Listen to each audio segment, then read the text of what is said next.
Hi, this is Hi. Milani Douglas. Welcome to another episode of Curative Collective. And today I'm excited to talk to Tambra. She is the founder of Wanda, and she does a lot of amazing work at the intersection of food and social change. One part that we've enjoyed about the Reclamation Project is being able to talk to people who have their boots on the ground, who are in communities and working at the intersection of art, community, social change. Her project is super creative, has many different facets to it. I was introduced to it through her children's book at the food history program. And so, Tambra, how are you today? I'm doing great. I'm happy to be a part of the conversation, especially with the National Museum on Women in the Arts. Since before food, believe it or not, my first love was the arts, and I even had a 4-year art scholarship. So it's great to have a conversation with my first love, So, what a full circle moment for you.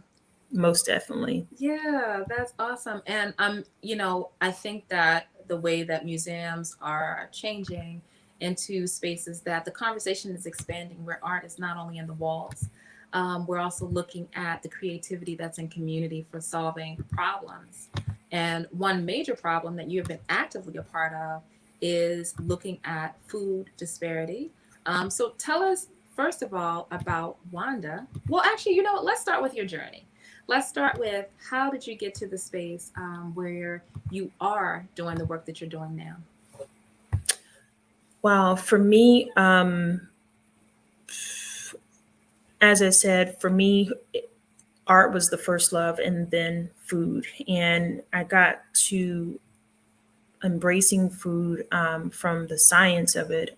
Being an undergrad at Oklahoma State University, I switched majors from biology, pre med to nutrition after spending time in my summers at different medical schools and working with a clinical nutrition researcher, um, where we looked at the nutritional composition of orange juice that we give to kids.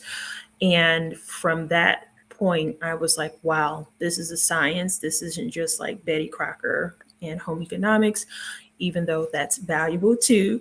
And I just changed majors. And from there, I really didn't make the connection between the work that I do now until I began working in women's policy, working on international nutrition projects, and seeing the data around one, how important it is to educate women in terms of just empowerment, how it changes a community, and then seeing the need of a gap around empowering those at the grassroots level.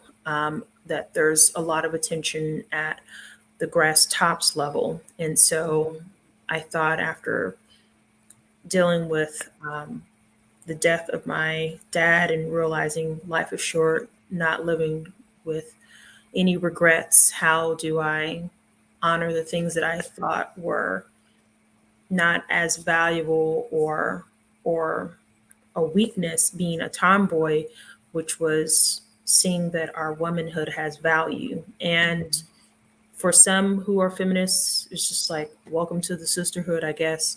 But for those who grew up with either not my household was very matriarchal, but society is very patriarchal, and it can still impact a child's life and how they see themselves in the world. And so it took, really introspection and just internal work to like break the shackles of my mind around seeing the value that the kitchen represents when historically in the African American community it's been a site of trauma and rape as much as agricultural fields have. And seeing how even when I was doing garden and nutrition education with kids, like at Harriet Tubman Elementary, other kids coming by calling them slaves. And this is not that long ago, within the last 10 years. And so, with all of these dynamics on top of being a mom and seeing how important child nutrition was for my kids and advocating for it when sometimes people just didn't see the value because, again, when you're not exposed to nutrition, how could you value it? I didn't even know it was a field until I got to college. And how many people don't even get to college, especially as a first generation college student? So it was all of those dynamics combined, on top of just reconnecting to my African roots, doing my DNA test, traveling to the continent, that really kind of just was the powder keg, of saying, like, we have to be the change we want to see. And how do I turn all my weaknesses into my superpowers?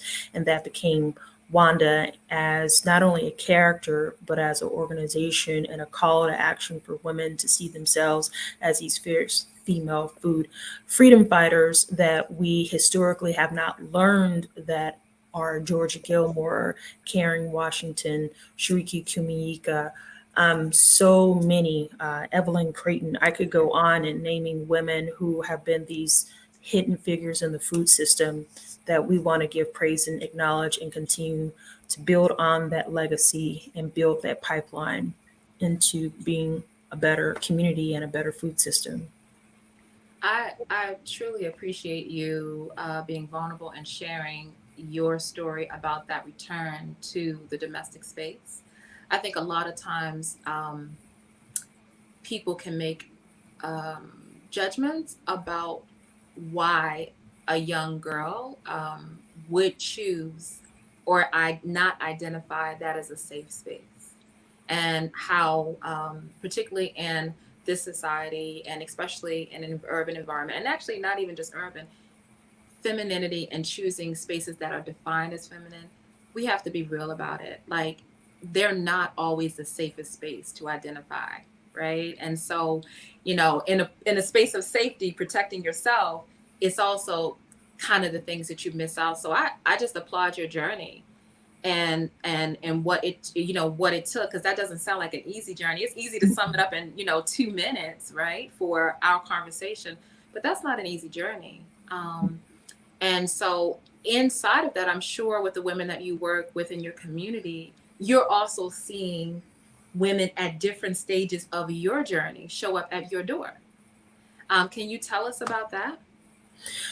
Yeah, I can say during even the pandemic, we have the great opportunity to take from our, lab of ideas, the Wanda Academy, and launch it, with the support of DC Healthcare Finance. And it was amazing, one, to be able to be of service directly to our community where we began, Ward 7 and 8, and bring women together virtually and physically and introduce them to Black women who are in the food system, doing the work, and show that you don't have to just be a consumer. You can be a producer. You can see food as a way to build collective action. So we had both nutrition, cultural nutrition literacy led by a registered dietitian who looked like them, as well as accessing grief trauma counselors to talk about the food mood connection that happens, as well as being able to take them to farms and pick their own produce and ask basic questions like, what is this? That's Swiss chard, that's kale, that's bitter leaf, that's njama jama, all these different kind of African diasporan crops that they never either got exposed to. And some were, some on Medicaid, some on who were government workers, some who are lawyers, some who were just retired. I mean, ranging from 18 to 70, and to show that no matter what path in life that you are, one of the equalizers is a lack of nutrition education. And for me, that became very clear of why, this work matters, that our food should be our medicine. Our food represents our identity. It represents power if we choose to understand that. I mean, we pre-pandemic, DC had a food system worth 6 billion, and we're not even a state. So Wow. to take that to the next level of what it means for America, food is a big business. If it wasn't a big business, our ancestors wouldn't have been brought here.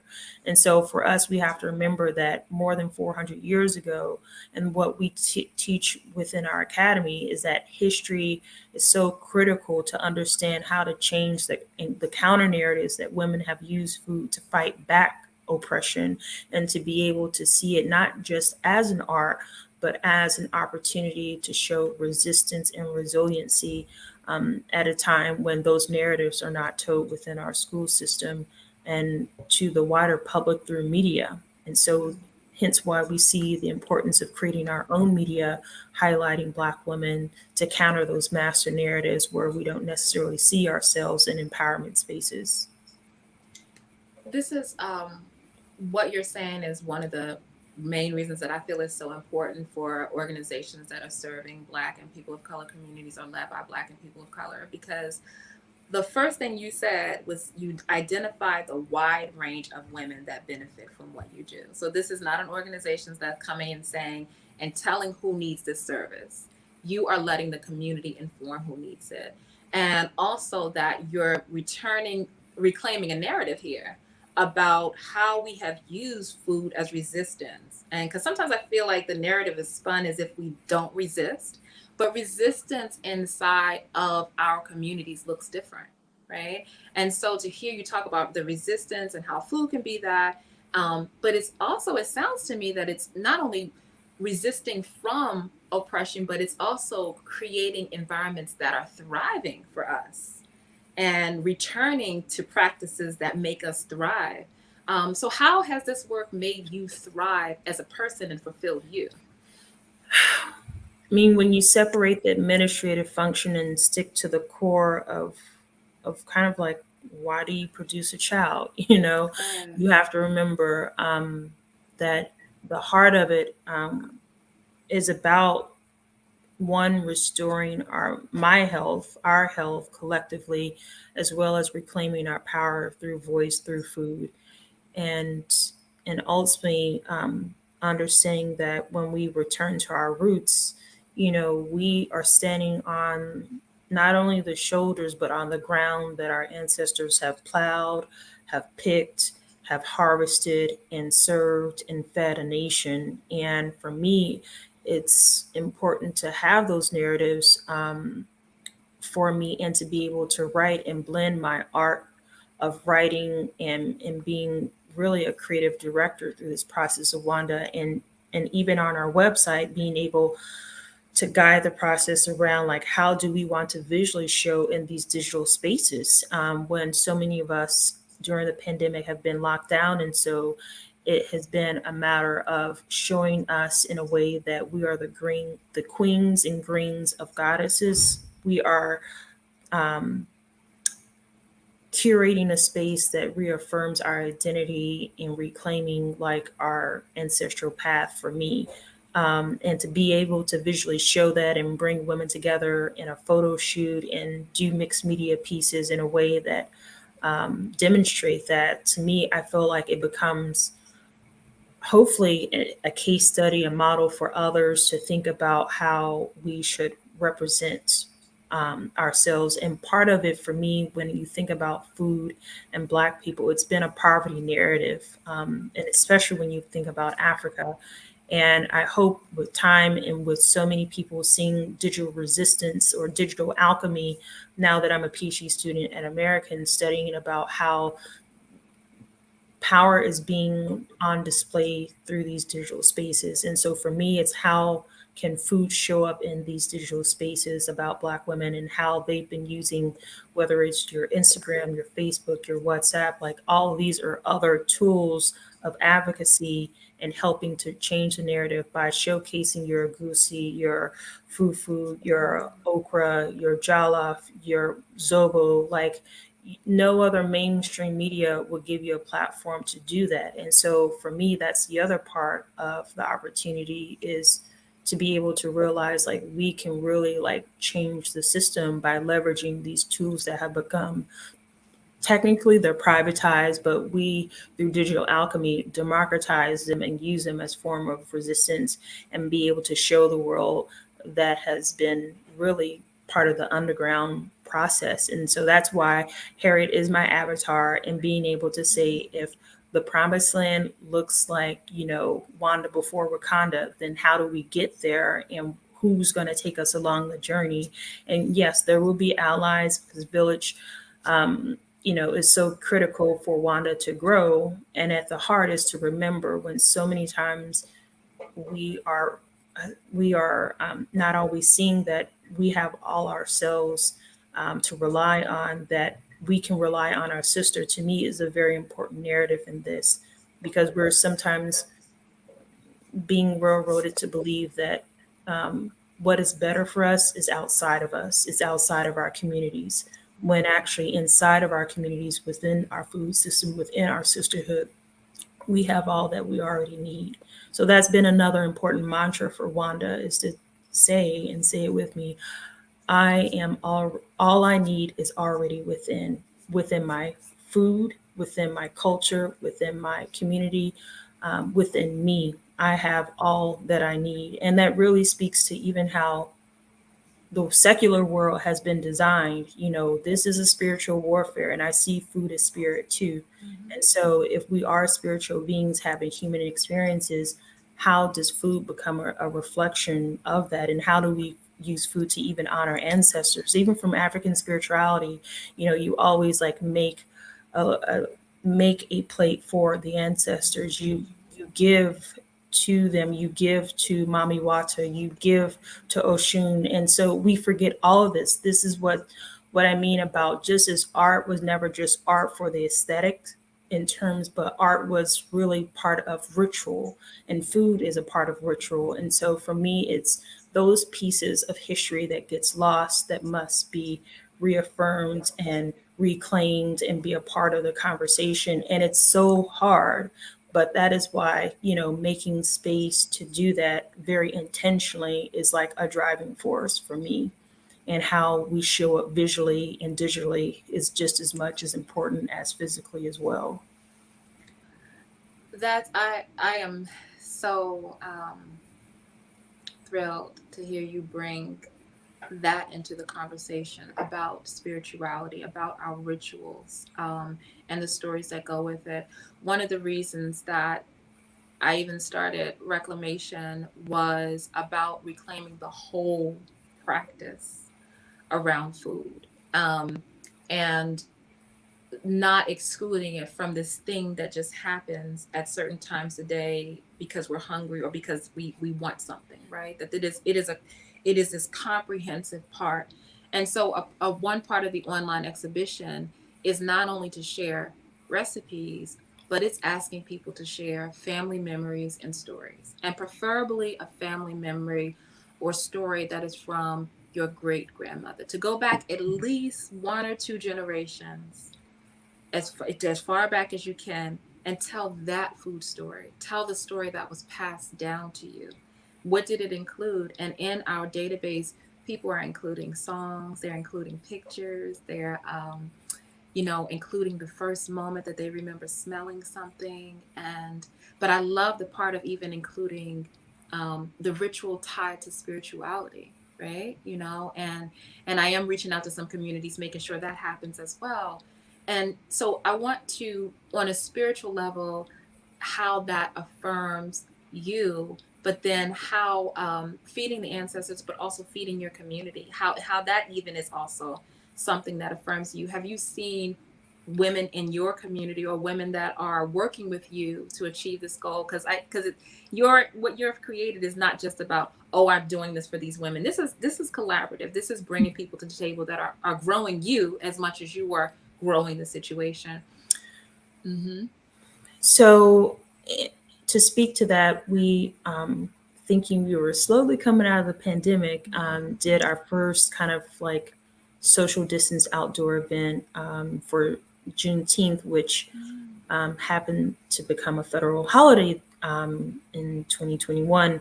And so it was a moment of, in Oxon Hill, Oxon Run Park, partner with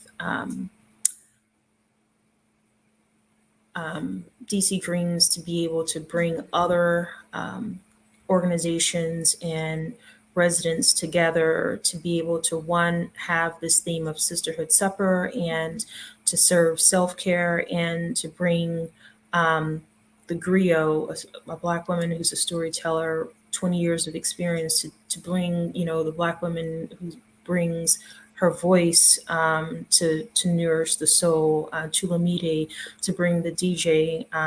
Also, another Black woman who, uses music to set the mood for the event, and then having women to bring their different, foods, like Angela of Plum Good, who's a Ward 8 resident, to help cater, and I as well with Native Soul. And so it was a beautiful moment that was captured, and a kickoff of having this communal gathering of what can we do collectively at the micro level in our own homes when we have supper. What kind of conversations are we having that is not just about, the game or what happened on Instagram, but also what is happening in our communities? How can we use food and cooking for change? How can we serve up self-care on the menu?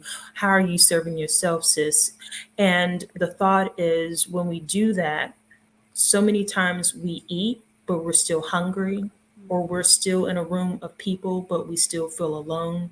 And so thinking how the deeper meaning of what food and nutrition represents for us, that yes, we are wanting to fight for nutrition equity. Um, as I had my kids to testify on the bill in 2021, but at the same time, understanding what does equity look like, even nutrition. And for us, we find that because of the whole concept of separating church and state, we have separated food from spirit. And those are the pieces that only community can reclaim and insert back in. Just as much we fortify food in the industry, we need to fortify the spirit in the food as well. And that means, as we gather around the table, how do we reclaim those secret spaces at supper time? And that's why I think it's so fitting that we launch during the holiday season our Sisterhood Supper Challenge, to encourage women not only to submit recipes to us to create the Sisterhood Community Cookbook, but also to your collection of recipes with the museum, to be able to share not only those recipes of now and then, but also the stories that you mentioned, the songs, and how so many times women, especially from communities like Ward 7-8 in DC, may not have been seen as these food heroes, as men who are top chefs in America were highlighted in Saving America. And so this is what I mean about creating those counter narratives and honoring even everyday stories of women is so critically important, just as much as the restaurateur or the chef. That if we don't honor the hidden figures in our food system, we begin to displace value of who truly matters. And so if we're saying that Black lives matter, well, our Black women, our mamas, our aunties, our nanas matter, our food matters, and our health matters. And so how do we demonstrate that through the work that we do, and just in terms of where we put our money and where we put our time and attention. And so I think that's partly why I I think the work of Wanda matters, is because we try to highlight what sometimes we don't always think is valuable, but it's just us, our humanity, our very existence. It matters. And that is our resistance, is because we do exist. What I another aspect of your work that is simply beautiful to me and true to African traditions and Black traditions that have been created in the Americas and diasporically is that we understand, and people that are working at a healing level understand that the macrocosm and the microcosm are the same, and so yes, you are doing this community locally. You're doing a lot of this project on a local level, and some people may say, okay, that's the microcosm, but we also know that we must work in a whole. And so you are also doing work with the United Nations. You just came back from Cambridge. You're speaking, you're advocating on bills. Tell us about this global work that is also impacting and moving how you're able to move locally. Yeah, part of the philosophy for us is that we want to silo smash sectors, generations, geographies. And so that means that our work, though it may be local, because similar to how my brother thinks, you have to give back, you have to feed yourself, just like the airline says you got to put on your own mask. But That's it doesn't right. mean the plane still doesn't fly and land into another destination. So because we are become so much of a global society that we can be transported in another country in 5 hours or less, Mhm. it was important that we see this greater connection. I want you to visualize a scene in Color Purple where Whoopi Goldberg goes into the field and they come together in the Yeah. end like two sisters, that have been separated, right? And so that is the visual I have when I think about Wanda women who were all sisters. We're just, the ship just dropped us in different locations. And so, how do we use food as a way to come together? And so, that's why it's easy for us to advocate for a variety of issues where Black women are. And so that means even um, having children's books highlighting different Wanda women in different African countries, from Nigeria to Ethiopia to Kenya, as well as being able to create the Wanda Scholarship that we were able to do in 2021, which basically provides an annual scholarship to a woman of African descent who's pursuing a degree in agricultural nutrition at Oklahoma State University and wanting to grow that. Because though our three pillars are education, advocacy, and innovation, we want to support and build those pipelines and the platforms that celebrate Black girl magic across the food system. And so that scholarship is one as much as creating the Wanda Fellowship, which allows not only experience but in funding, but also leadership development. And so one student who graduated from the University of District of Columbia is now placed in a full-time job and was a beneficiary of that fellowship. And we want to be able to take what we see as um, pilot initiatives and how do we grow them with the help of partners and ensure that we have Wanda women everywhere who sees that the work that they're doing is critically important.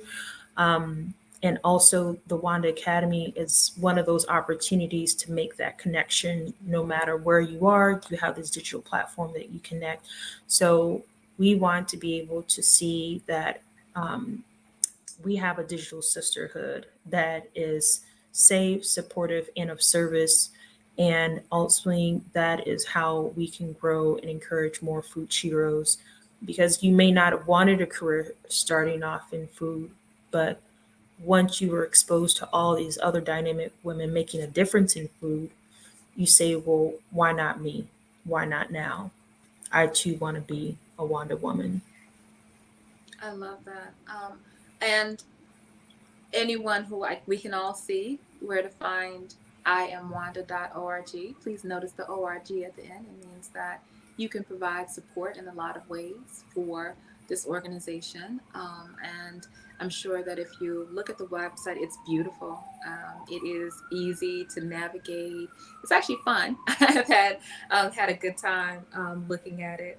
So you can find ways to support. And I wanted to just see if there's anything else. Oh, we did talk about the scholarship at your alma mater. Could you tell us where your alma mater is? Oklahoma State University. And it's an endowment, right?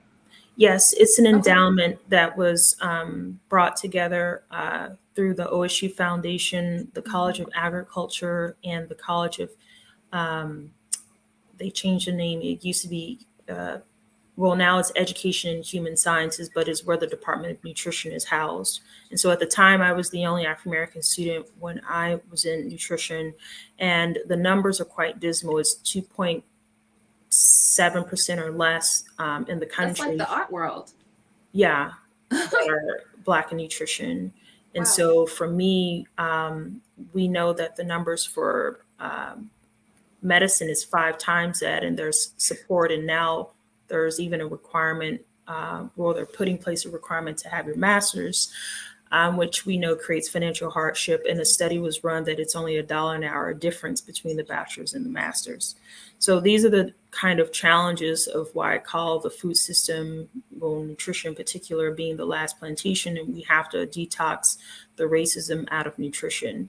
And that conversation needs to be had at all levels, to understand that it's incremental change that will not set us free. And that's why Harriet remains my avatar about you. We have to create the change that we want to see.